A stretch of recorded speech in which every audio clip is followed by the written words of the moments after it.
தொடர்பான கூடுதல் விவரங்களை வழங்குவதற்காக சிறப்பு செய்தியாளர் செந்தில் ராஜா நம்மோடு இணைப்பில் இருக்கிறார். அவரோடு பேசலாம். செந்தில் ராஜா, இப்போ திருச்சிக்கு விஜய் செல்வதை யாராலும் தடுக்க முடியாது, நிச்சயமாக திட்டமிட்டபடி அங்கு சுற்றுப்பயணம் தொடங்கும் என்று தாவேகாவிலிருந்து சொல்லப்பட்டிருக்கிறது. அப்போ அனுமதி கொடுத்தாலும் கொடுக்கவில்லை என்றாலும் அங்கு போவது உறுதி என்ற நிலைப்பாட்டை அவங்க தெரிவிக்கிறாங்க அப்படின்னு எடுத்துக்கலாமா? நிச்சயமாக அபிநயா, இவர்கள் தற்போது கட்சியின் சார்பில் முறையாக அனுமதி வாங்கி அதற்கு பிறகு பயணத்தை தொடங்க வேண்டும் என்று திட்டமிட்டிருக்கிறார்கள்.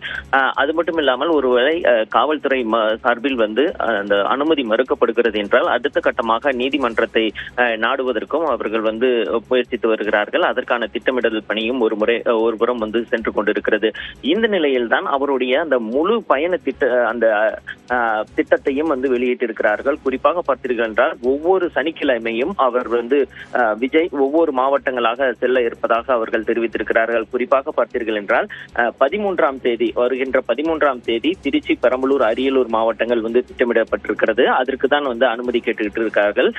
இந்த நிலையில் பார்த்தீர்கள் என்றால் 2ஆம் கட்டமாக 20ஆம் தேதி, அதுவும் சனிக்கிழமை, ஒவ்வொரு சனிக்கிழமையும் ஒவ்வொரு வாரமும் அவர் சுற்றுப்பயணம் மேற்கொள்ள இருக்கிறார். அதுபடி பார்த்தீர்கள் என்றால் ஒவ்வொரு மண்டலமாக அவர்கள் பிரித்து ஒவ்வொரு மண்டலத்திலையும் முக்கிய நிகழ்வுகளை தொடங்க வேண்டும் என்று திட்டமிட்டார்கள். அதன்படிதான் வடமண்டலம், மேற்கு மண்டலம், தென் மண்டலங்களை முடித்துக் கொண்டு தற்போது அந்த டெல்டா மண்டலம் என்று சொல்லப்படக்கூடிய கிழக்கு மண்டல மாவட்டங்களை குறிவைத்து தன்னுடைய அந்த அரசியல் பயணத்தை தொடங்குகிறார்.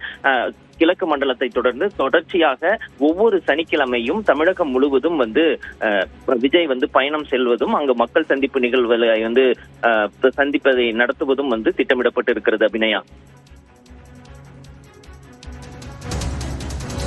செந்தில் ராஜா, இப்போ நீதிமன்றத்திற்கு இப்போ ஏடிஜிபி ஒட்டுமொத்தமாக இதுதான் திட்டம், 3 மாதங்களுக்கும் இதுதான் திட்டம் என்ற அந்த மனுவை ஏடிஜிபி அலுவலகத்தில் கொடுத்து விட்டோம் என்று சொல்லியிருக்கிறார்கள். இப்போ ஒட்டுமொத்தமாக இதற்கான அனுமதி பெறுவது என்பது சாத்தியமா? இப்போ அடுத்த கட்டமாக நீதிமன்றம் இங்கு அனுமதி மறுக்கப்பட்டால் தான் நீதிமன்றம் செல்வதற்கான திட்டமிடல் இருக்கா?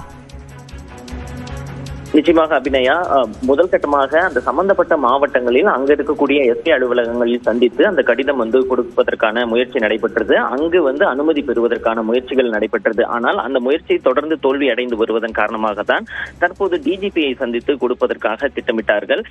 இதன் அடுத்தடுத்த நிலையில் சென்று அதற்கு பிறகு நீதிமன்றத்தை சென்றடையலாம் என்பதுதான் தாவேகாவுடைய திட்டமாக இருக்கிறது. அதாவது நேரடியாக நீதிமன்றம் செல்லாமல் காவல்துறையுடைய அனைத்து துறைகளிலும் கொடுக்கப்பட்ட பிறகு அனைத்து முயற்சிகளும் தோல்வி அடைந்தால் அதற்கு பிறகு நீதிமன்றத்தை நாடலாம் என்று அவர்கள் திட்டமிட்டு வருகிறார்கள். ஒருவேளை இதற்கெல்லாம் காலம் எடுத்தாலும் இன்னும் 13ஆம் தேதி பயணத்தை தொடங்க வேண்டிய நிலை இருக்கிறது.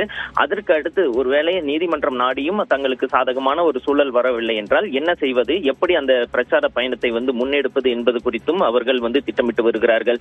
ஏனென்றால் மற்ற அரசியல் கட்சிகளுக்கெல்லாம் அனுமதி கிடைக்கும் நிலையில் தங்களுக்கு தான் இந்த மாதிரி அனுமதி மறுப்பு என்பது மறுக்கப்படுகிறது. எனவே இதை எப்படி கையாள்வது என்ற ஒரு திட்டமிடல் பணியும் ஒரு புறம் நடைபெற்றுக் கொண்டிருக்கிறது. அபிநயா, தாவேகா தலைவர் விஜயனுடைய சுற்றுப்பயணம் தொடர்பாக அனுமதி பெறுவது சார்ந்த பல்வேறு நகர்வுகள் நிகழ்ந்து கொண்டிருக்கின்றன. இது குறித்த கூடுதல் விவரங்களுக்கு நன்றி சுபாஷ் மற்றும் செந்தில் ராஜா.